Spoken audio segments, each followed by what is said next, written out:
Kita mau bikin aja, bikin aja.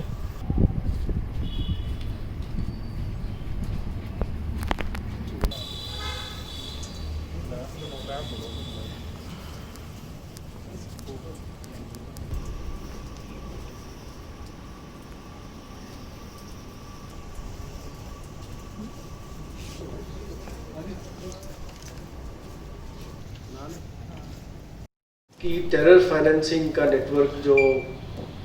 हमने तोड़ा है उसके सिलसिले में इस नेटवर्क में सबसे इसकी जब शुरुआत हुई, जब हमें आर्मी के ज़रिए से पता चला, इंफॉर्मेशन आई कर रहा है, इस खबर के बुनियाद पर एसओजी जम्मू ने एक शख्स जिसका नाम मुदस्सिर फारूक भट्ट है, जो कि डोडा का रहने वाला है, इसको पूछताछ के लिए बुलाया और पूछताछ के दौरान उसने ये कबूल किया कि वो ऐसे लश्कर-ए-तैयबा के नेटवर्क से जुड़ा है। इस शख्स से 19 जुलाई को एक टिफ़िन बॉक्स रिकवर हुई इसकी डिस्क्लोजर पे, जिसमें कि 1.5 लाख रुपए 2000 की करेंसी में कंसील्ड तरीके से रखा गया था। फर्दर पूछताछ के दौरान इसने कई और खुलासे किए और इन खुलासे की बुनियाद पे जम्मू पुलिस ने और साथ साथ दूसरे स्टेक होल्डर्स हैं जिसमें आर्मी और पैरामिलिट्री और इंटेलिजेंस एजेंसीज भी शामिल है, हमने 5 और लश्कर-ए-तैयबा से जुड़े हुए लोगों को गिरफ्तार किया, जिनके नाम है तौकीर अहमद भट्ट, ये मौलवी का काम करता है, मौलवियत करता है। आसिफ भट्ट जो कि सरेंडर टेररिस्ट है और एक्स एसपीओ है। खालिद लतीफ़ भट्ट जो कि कॉन्ट्रैक्टर का काम करता है। गाजी इकबाल जो यहाँ तालाब खटिका का रहने वाला है और तारिक हुसैन मीर।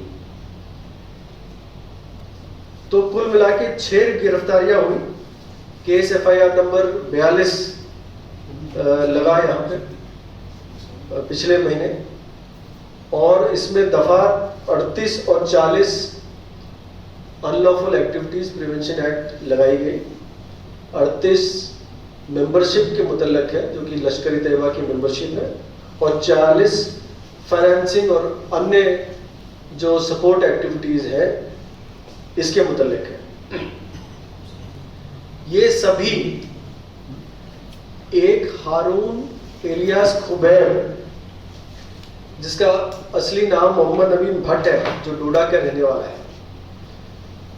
इस हारून ने 1997 में पाकिस्तान में ट्रेनिंग ली थी लश्कर-ए-तैयबा के साथ, और ये वापस आया था, डोडा में एक्टिव था, और डोडा में लश्कर के गतिविधियों में शामिल होने के बाद 2006 में ये वापस चला गया था पाकिस्तान एक्सफिल्ट्रेट करके, और तब से ये लश्कर के साथ जुड़ा हुआ है और अब भी वहां पे एक्टिव है। इस हारून ने ये नेटवर्क यहाँ खड़ा किया हुआ था जो पिछले 2-3 साल से यहाँ किसी न किसी तरीके से लश्कर की गतिविधियों को अंजाम दे रहा था, जिसमें मिसाल के तौर पे रिक्रूटमेंट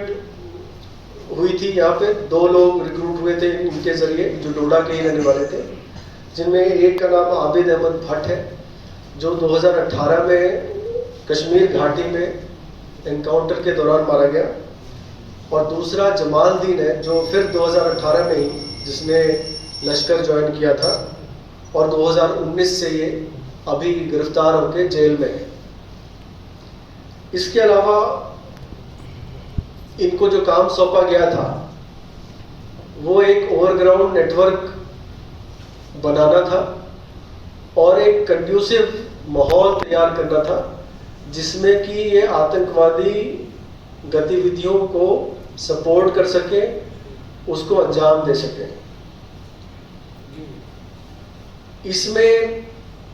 इस काम को करने के लिए कंटिन्यूसली इनको पैसे की सप्लाई की जाती थी। अभी तक जितने तथ्य सामने आए हैं उसमें तकरीबन 12.5 लाख रुपए का हमें हवाला आया है, जिसमें कि 3 जरिए से ये पैसे इनको भेजे गए। एक तो वो अनसस्पेक्टेड लोग जो है, जो विजिटर्स हैं, जो अपने रिश्तेदारों को विजिट करने जाते हैं वाया अटारी बॉर्डर वीज़ा के जरिए, और जब ये वापस आते हैं तो वहाँ लश्कर का कोई टेररिस्ट आता है, आतंकवादी, और इनको कुछ पैकेट हैंडओवर करता है और इनको ये कहता है कि इन्हें जम्मू ले जाना है, और जम्मू में कोई लश्कर का आदमी आके इनको कलेक्ट कर लेता था, जिनमें इनमें से जो 6 गिरफ्तार हैं, इनमें से कुछ लोग भी ऐसे हैं जो कलेक्शन का काम करते थे लश्कर के लिए। तो एक चैनल ये है, अटारी बॉर्डर के थ्रू टिफिन बॉक्स में कंसील करके, अन्य तरीके से कंसील करके इनको लाना। दूसरा, हवाला के जरिए इनको मुंबई के थ्रू भी पैसा भेजा गया, और तीसरा वायर ट्रांसफर्स भी इनको बैंक में किए गए, अन्य मुख्तलिफ जगहों से वायर ट्रांसफर्स किए गए, जिसमें कि किसी भी शख्स के नाम पे या किसी रिश्तेदार या किसी दूर दराज के रिलेटिव या दोस्त के नाम पे पैसा आता था, और फिर वो पैसा कैश विड्रॉल होकर लोगों को डिस्ट्रीब्यूट किया जाता था। डिस्ट्रीब्यूशन इनकी लश्कर के एक्टिव टेररिस्ट को होती थी, डिस्ट्रीब्यूशन उन टेररिस्ट की फैमिलीज को होती थी जो मारे जाते थे मुख्तलिफ एनकाउंटर्स में, और डिस्ट्रीब्यूशन इनके ओवरग्राउंड नेटवर्क को बनाने में और सपोर्ट करने में की जाती थी। इसके अलावा एक और महत्वपूर्ण काम इनको लश्कर के द्वारा सौंपा गया था, जिसमें कि मुख्तलिफ सिक्योरिटी इंस्टॉलेशंस और वाइटल इंस्टॉलेशंस की रेकी करना, इनके वीडियोस बनाना, इनके फोटोग्राफ्स लेना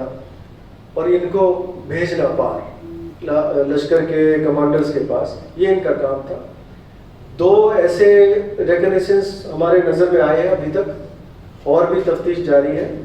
जिसमें कि नगरोटा उदयपुर नॉर्दर्न कमांड के इंस्टॉलेशंस की रिकॉग्निशंस हुई, उनके फोटोग्राफ्स और वीडियोस लेके भेजे गए पार, और साथ ही साथ उड़ी के भी कुछ आर्मी इंस्टॉलेशंस की रिकॉग्निशंस हुई, और उनकी भी फोटोग्राफ्स वीडियोस को पार भेजा गया। इस पूरे नेटवर्क में कुछ और कश्मीर बेस्ड ओवरग्राउंड वर्कर्स जो लश्कर से जुड़े हुए हैं, उनके नाम सामने आए हैं, जिन पे तफ्तीश जारी है। ये नेटवर्क, इसकी रीच कुछ पंजाब, कुछ मुंबई, कुछ थोड़े बहुत यूपी से भी इनके तार जुड़े हुए हैं, और इनमें भी ये इनकी ओवरग्राउंड सपोर्ट बेस और या उनके सप्लाई चैनल्स वगैरह भी एग्जिस्ट करते रहे हैं। इस नेटवर्क ने पिछले महीने डोडा में एक पाकिस्तानी फ्लैग की होस्टिंग की थी, जो कि लश्कर के कमांडर के कहने पे हुई थी। वो केस भी जो वहाँ पे डोडा में रजिस्टर किया गया है, वो भी इसी नेटवर्क के द्वारा किया गया था, और इस नेटवर्क की उसमें इन्वॉल्वमेंट पाई गई है, और इस पे उस केस में भी कार्रवाई की जाएगी। इनकी होती थी, ये व्हाट्सएप के जरिए या अन्य चैट प्लेटफॉर्म्स जो है, जो एनक्रिप्टेड है, इनके जरिए होती थी, और ये एनक्रिप्टेड चैट कर करके ये चाहे तो पैसे का लेन देन हो, चाहे वो किसी को मोटिवेट करना हो, चाहे वो किसी को रेडिकलाइज करना हो, चाहे किसी को लश्कर के फोल्ड में लाना हो, या किसी और जगह पे मदद पहुंचानी हो, ये काम ये नेटवर्क करता था। तो कुल मिला के इस नेटवर्क के जरिए हमने लश्कर का बहुत बड़ा एक फाइनेंशियल सपोर्ट और टेररिस्ट एक्टिविटी पे नकेल कसी है, और इस पे तफ्तीश रवा है। काफ़ी और खुलासे होने की संभावना है, जिस पे हम काम कर रहे हैं। शुक्रिया।